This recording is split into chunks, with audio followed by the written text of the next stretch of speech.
এই নাও তোমার বেতন, ঠিকমতো কাজ চালিয়ে যাও। ধন্যবাদ স্যার। এতে তো অনেক টাকা। বস নিশ্চয়ই ভুল করে বেশি দিয়েছেন। এই টাকা কি আমি ফিরিয়ে দেব নাকি আমার ক্ষুধার্ত পরিবারের জন্য রেখে দেব? ও বেবি, আজ আমি আমার এক কর্মীর বেতনের সাথে অনেকগুলো টাকা বেশি দিয়েছি। যদি সে সেই টাকা ফেরত দেয় তবে আমি তার জীবন বদলে দেব। ওলাভ, তুমি খুবই দয়ালু, কিন্তু আমার বিশ্বাস সে কখনোই টাকা ফেরত দেবে না। দেখা যাক।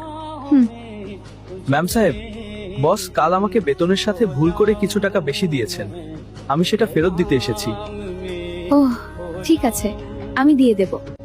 এই সব টাকা আমার আমার স্বামী কখনোই টের পাবে না, আর শাস্তি পাবে ওই ফকির কর্মী। তুমি ওখানে কার সাথে কথা বলছিলে, আর তুমি এখন এত নার্ভাস কেন? কই না তো, ওখানে একজন বাসার অ্যাড্রেস খুঁজছিল।